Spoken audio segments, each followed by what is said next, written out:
Good afternoon, everybody. TFI Friday, almost the weekend, but not quite. Um, it's very overcast in London today. That's probably not why you joined us live, for me to tell you about the weather where I am. But you've got to have a little bit of small talk on these things, haven't you? So let's get on with it, though. I don't want to keep you too long, mainly because we don't want very, very long FB Facebook Lives because it hurts my voice and you'll get bored. So let's try and keep it short-ish. Um, so yes, this week I wrote an updated article or published an updated article on Ancestry DNA. I had originally published one back in February 2019, but about a week after I published that, they changed lots of things and the article was already out of date. So by now it's very out of date, which is why I wrote a new one. Um, so in it, I featured all the great things you can do with Ancestry DNA. And what I thought I'd do on this live is just talk to you a little bit about why it's my favorite and things I have personally discovered for either for myself or for others, and for others, I should say, using Ancestry DNA. So why it's my favorite? There are lots of reasons, but honestly, there's only one that actually matters when you're trying to solve a research question. And that's the fact it has the biggest database. That was true back when I first started doing getting involved with genetic genealogy and DNA testing. It's still true now. There are alternatives, but if you're trying to find an answer to who's my daddy, who's my grandfather, how do I get past this brick wall in a family tree, especially if you have American, British, Australian roots, anywhere where they sell Ancestry DNA tests, you kind of need to be in Ancestry DNA's database. So that is the biggest reason. But alongside that, I also find the site is buggy. I'm not going to lie, the site can be really buggy. Not so much the DNA, but the trees and the searching for records can be really buggy, and it's irritating. But other sites don't have those tools, so I just get on with the fact it's a little bit buggy sometimes. Clear your cache. That's the best advice I've been given by Ancestry support. If you have issues, just clear your web browser cache. Cache? I don't know. Words, man, they are my friend. Anyway, so yeah, it's easy to use, number one, and it has really user-friendly tools as well. It doesn't really matter from a price perspective for autosomal tests, so Ancestry DNA is an autosomal test. It doesn't really matter which you choose from a price perspective because whichever company you go to, they're all about the same amount of money, which is around kind of 70 to 80 pounds. I forget what the US price is, I'm sorry. Then if there's a special on, it generally goes down to 49 or 59. Thanksgiving, Black Friday kind of time, it's always 49. I don't know why we have a Black Friday sale in the UK, given that we don't have Thanksgiving. Probably because marketers hit on it and thought, yeah, this is a great reason to have a sale. Anyway, so the other great things about it, particularly if you're a professional researcher like me, is that you can, or even amateur, but or if you want to help others, you can easily download your raw DNA. They make it really easy. It's kind of hidden. It's hidden away in the settings, but you can download your raw DNA and upload it to websites. You can also very easily give access to other people, give other people access to your DNA results and get access to other people's DNA results with their permission. Obviously, they have to actually do something. They can't just say, yeah, sure. They need to do something. But none of the other sites really make that very easy. On the other sites, you have to share your login details, which is actually against the terms of service with those sites. So, I mean, people do it because they kind of have to if they need help. But Ancestry have a really great inbuilt system to allow you to look at someone else's results, essentially. And it'd be very difficult for me to do my professional job if they didn't have that facility. So yeah. So those are the main reasons that I love it. I do use, so the others, which I probably should have said at the time. So if I wasn't live, I could edit this and make it sound all seamless, but it's live.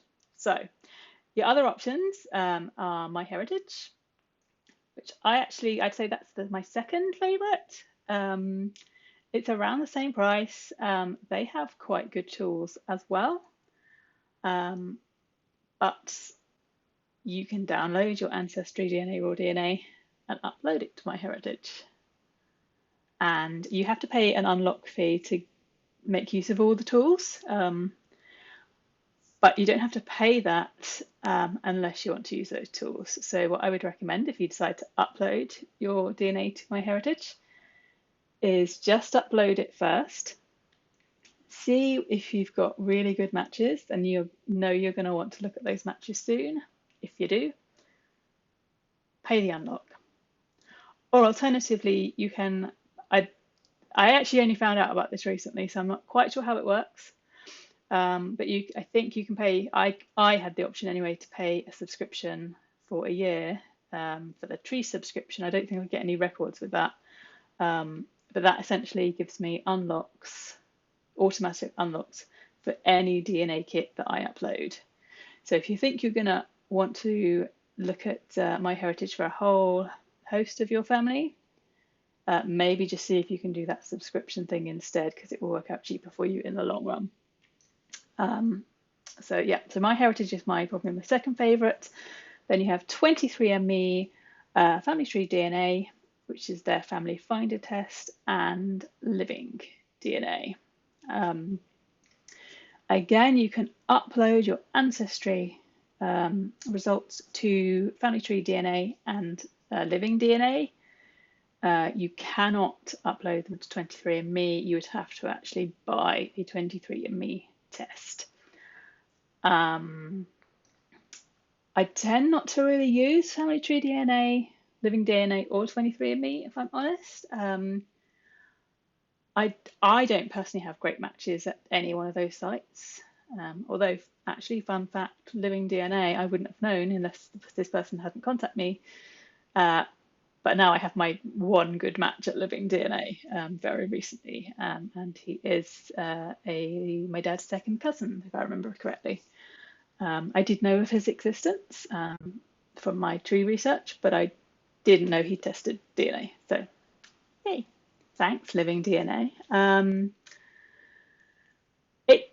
Some people say that you should still actually buy the test. So instead of uploading your DNA to, say, MyHeritage, Family Tree DNA, or Living DNA, you should actually buy the test. I kind of disagree. I bought the Family Tree DNA test. I bought the MyHeritage test. This is before I wanted all the pretty toys. I wanted all of them. This is way when I started. I hadn't really figured out that you could do the whole uploading thing. And actually, I think at that time, you couldn't actually do that on Family Tree DNA, if I remember rightly. They turned it off for a little while.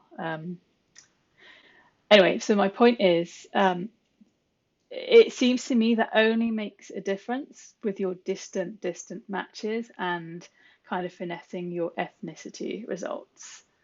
But if you consider that ethnicity results are really just that company's best guess, which is what they are, based on their very, fancy wizardry, mathematical wizardry, and their own population databases, I personally don't care about ethnicity too much. To me, the broad brushstrokes of your ethnicity results are always going to be broadly accurate. When you're getting into the kind of under 10%, not so much. So I have the ability because I have tested through MyHeritage, but uploaded my mother and father's results to MyHeritage. I can see that it's actually not making that much difference, and the only additional matches that I have that they don't are those very, very distant matches that I'm not going to try and work out anytime soon, and they may be false matches. So yeah, it's up to you. The cheaper way to do it is just to upload. So if you wanted to be in all databases, you'd have to buy an Ancestry test and you'd have to buy a 23andMe test. But it's up to you. Start with one, see how you get on. But I personally would recommend that first one you start with is AncestryDNA. Okay, I can't see my timer, so I could just be talking forever and I wouldn't know. Anyway, shout at me if you're here. Just going on and on. Okay, so yeah, moving on to things that I personally have discovered through AncestryDNA. The biggie and the whole reason why I tested and why my company is called Toll Genealogy, and I have written this story, it's on my blog. The very first kind of blog posts you see are this story. But I tested through AncestryDNA, not knowing anything about DNA whatsoever at the time. I tested to try and identify my great-grandfather.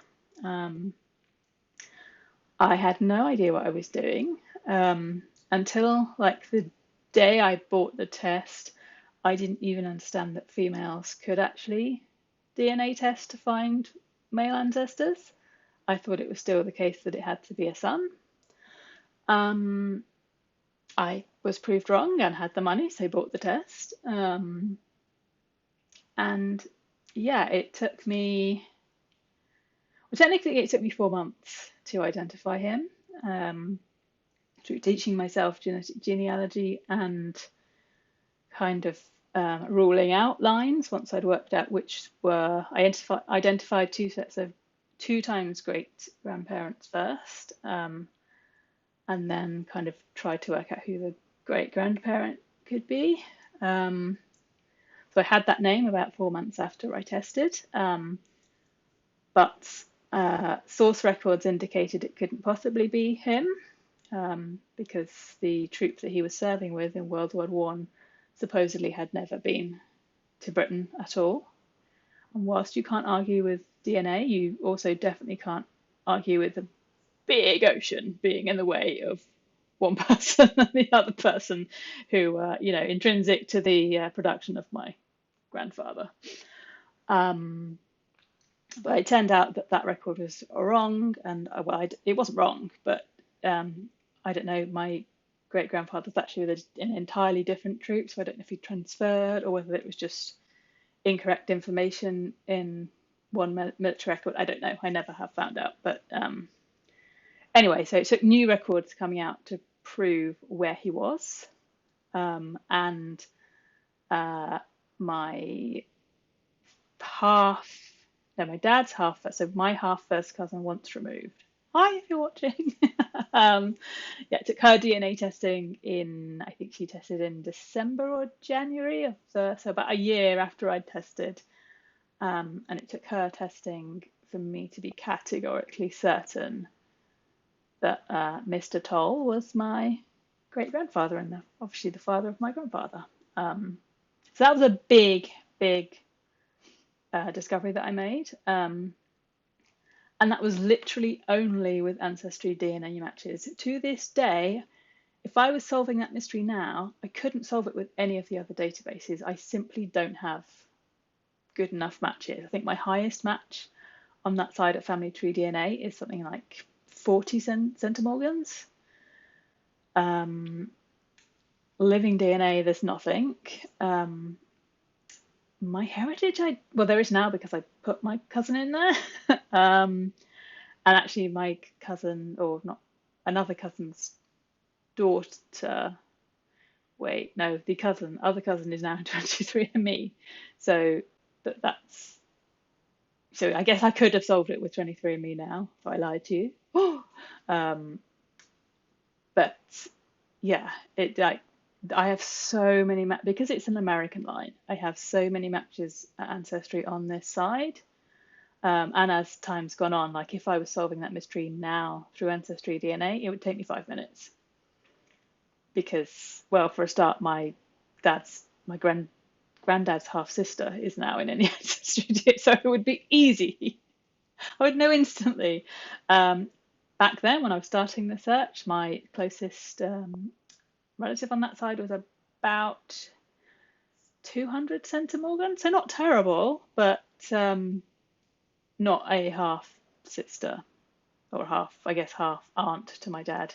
It would be, yeah. So there you go. Through Ancestry again, kind of when I put down tools on that job for a little while because I couldn't get any further. And I started looking at other branches of my tree, and I was able to completely confirm a whole line of my mother's tree that completely disproved a family legend, and actually proved the paper trail, which we didn't think the paper trail was correct. And part of the reason we didn't think the paper trail was correct was because my maternal great grandmother's birth date just kept changing from record to record to record. I guess she never actually knew when she was born. I don't know. But it was an Irish family. They were all over the place. But the story that we had was that my great grandfather on that side had actually gone over to Ireland, met her there, brought her back, and that they got married when she was underage. Yeah, none of that is true. She was of age. She was actually born in Liverpool. Oh, she was of Irish stock, but the Irish, I think I worked out it was her great grandfather was the last one who was actually born in Ireland. All the rest were born in Liverpool. So, yeah, there you go.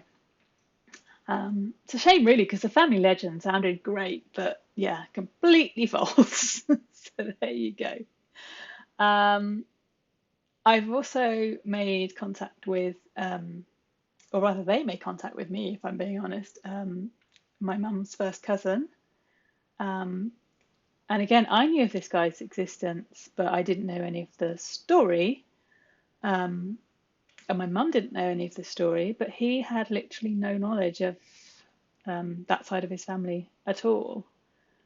And we were able to fill in gaps for him, and I was able to put him in touch with my mum and her sister. And that's actually a really lovely thing that you can do for somebody. You know, when you're doing this as a genealogist and you're working out who your kind of extended family are, who extended cousins are, you don't necessarily really think of I want to know their story. You just see a name on a birth certificate. And, you know, I'm sure you know from your own families, there's so much that goes on in families. And you don't get that from just looking at records. And you never know, like, you don't know in your DNA matches how much it might mean to one of them to know you, to know your family. So, yeah, just another perspective you might not have thought of. Okay, so that's probably the biggest that I found for myself. So I'll tell you a few things that I found for other people. So as well as doing this as a business, I do take on a certain amount of pro bono cases. So that's free cases, or my work on them is free. I take on a few of those a year, as many as I can. I try to. And I also try and help people in my own matches who I don't necessarily know that well, or at all, maybe. But if somebody comes to me and says they're adopted, or they don't know who their father was or their grandfather, I will try and help them because, hey, I like family. I want to know too. So, a second cousin on my mum's side made contact with me, and I had seen this person come into my matches, had literally no idea how we might be related. But with him just giving me one possible name he had a possible name for his birth father. I was able immediately to confirm that was the name of his birth father. It wasn't actually a relative of mine, but he was the son of, oh my goodness, I guess one of my great aunts. I don't have my tree in front of me. I think it was one of my great aunts. If not, it's one of my mother's great aunts. I cannot remember.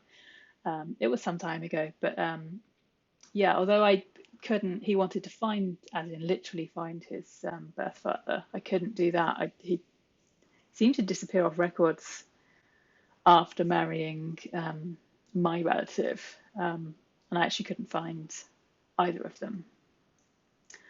So, wow, that didn't make any sense. No, so he married somebody. So he was the son of my great aunt. He married someone else. So I had a record of the marriage, which was not how this child came into the world. But yeah, I couldn't find either of them after that marriage. So I was sadly not able to actually track him down for my match. So, you don't always get there, but at least I was able to give him some of his kind of family history. I reached out to somebody away at the start of my journey. I reached out to somebody to try and get help with my search. And that person very kindly came back and said, I'm sorry, I cannot help you at all. I'm an adoptee. I don't know either of my parents. And I was like, I'll have a look for you. And that was actually my first one using DNA, successful search. And that I literally did that within about an hour because she had great matches, really fantastic matches. So sometimes it is that easy. A lot of the times it's really not. Yeah, a lot of my pro bonos that I still have on my books at the moment are really hard cases. And it's just a thing that British people in particular need to be aware of if they decide to DNA test to try and solve a mystery. You hear so many stories of success, and there are a lot of stories of success, but a huge amount of them come from the US or people who have US roots. And those are always going to be easier to solve because of the sheer number of Americans who have DNA tested. That's not the case with British people, Irish people. Yeah, yes, a lot of us have tested, but there are huge swathes that haven't. And it's not as popular over here. It really isn't. And although we kind of always hope that it's going to reach those kind of levels, at least, well, I hope that it's going to reach those kind of levels, it hasn't yet.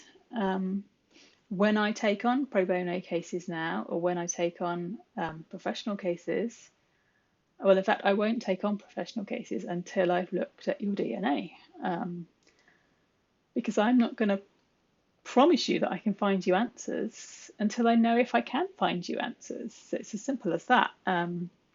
You can almost always find something, but literally finding a parent when you don't know the parent could be a really long road, and that is definitely something to be aware of. And that's why for British people in particular trying to find answers, I really would recommend you make sure you're in all the DNA databases, because you don't know which one is going to be pivotal to you finding answers.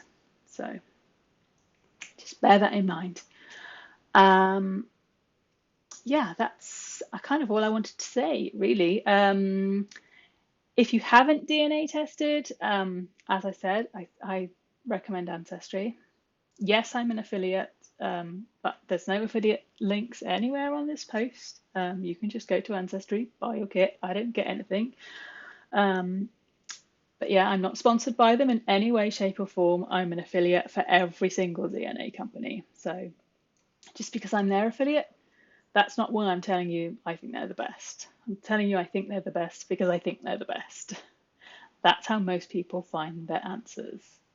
So with that said, if you have already DNA tested, whichever company you have tested with, and you kind of feel overwhelmed with your results and you don't understand them and you don't really know what to do with them, well, I will have something for you. I don't have something for you yet, but my best advice until I have this magical thing for you, my best advice right now is just to spend time getting to know the site that you've tested through. Just understand kind of the format of the site, how your matches look, what the ethnicity looks like, see what fancy tools they tell you they have. Just, click on things, see what they are. As far as I know, every single DNA test company has their own learning materials. Ancestry definitely does. Family Tree DNA definitely does. I don't recall with 23andMe or Living DNA. I'm sorry, I don't go on those sites very much. MyHeritage has a great blog and has its own, well, actually, they have their own conference every year with huge amounts of learning things. And I think they're on YouTube. I think they might also be they used to be through Legacy Tree webinars, I think. I could be wrong about that. But there's definitely learning materials for MyHeritage somewhere. Yeah, so, just spend some time kind of going through some of those things. Just don't allow yourself to get confused and, nope, back out of the site. Just, try and feel comfortable with it for a little while. And yeah, if you do have a mystery to solve, feel free to reach out to me. Tell me what that mystery is, and I'll see if I can give you some pointers. Or look out for an announcement from me coming soon. All right. Have good weekends, everybody. Take care. Bye-bye.